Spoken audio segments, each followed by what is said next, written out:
Heboh dan viral kasus Yaimim, kita coba bedah dari sudut pandang ilmu kepamongan dan tugas-tugas pemerintahan umum. Dalam perspektif ilmu kepamongan, tugas pemerintah tidak hanya soal administrasi, melainkan mengayomi dan membina masyarakat agar tercipta kondisi yang tertib dan tentram. Sedangkan dalam tugas pemerintahan umum, pemerintah pusat, daerah, sampai ke pejabat kewilayahan dalam hal ini camat, lurah, RW maupun RT, memiliki tugas-tugas pembinaan masyarakat. Dari aspek kepamongan, tugas pemerintah adalah sebagai berikut. Pertama, Pamong sebagai pengayom. Dalam hal ini, pemerintah harus mampu melakukan deteksi dini terhadap potensi-potensi konflik sosial. Kedua, Pamong sebagai pembina masyarakat. Pemerintah harus mampu melakukan komunikasi dan menjembatani semua stakeholder yang berada di wilayah, dalam hal ini tokoh-tokoh masyarakat, untuk meminimalisir kesalahpahaman yang bisa menyebabkan konflik. Yang ketiga, Pamong sebagai mediator.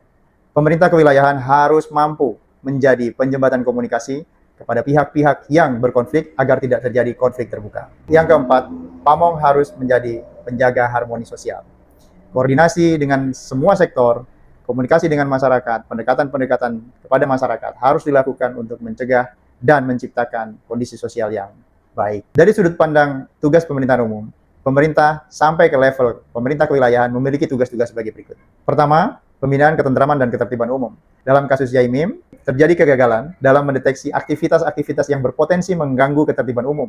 Sehingga, jika ini dibiarkan, maka terjadilah konflik sosial. Yang kedua, fasilitasi kehidupan beragama dan kehidupan sosial. Dalam hal ini, pemerintah memiliki kewenangan pembinaan kepada masyarakat, agar tidak terjadi pelanggaran norma dan pelanggaran hukum.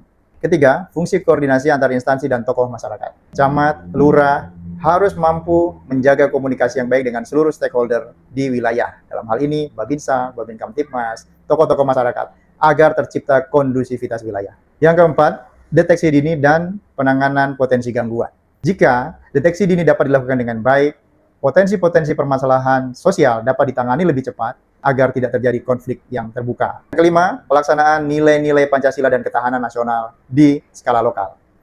Ini adalah bentuk pembinaan yang harus dilakukan oleh pejabat kewilayahan kepada masyarakat agar tumbuh dan tercipta kondisi harmoni, saling menghormati, saling menghargai, gotong royong, dan hal-hal positif lain di masyarakat. Kesimpulannya adalah, dari sudut pandang kepamongan, kasus Yaimim ini adalah cerminan kegagalan fungsi pembinaan dan pengayoman oleh pamong lokal. Sedangkan dari sudut pandang tugas pemerintahan umum, terdapat kelemahan koordinasi dan kegagalan pembinaan masyarakat dalam penyelenggaraan ketentraman dan ketertiban umum. Pendekatan kepamongan yang humanis, proaktif, dan partisipatif dapat mencegah kejadian-kejadian serupa terulang di tempat lain.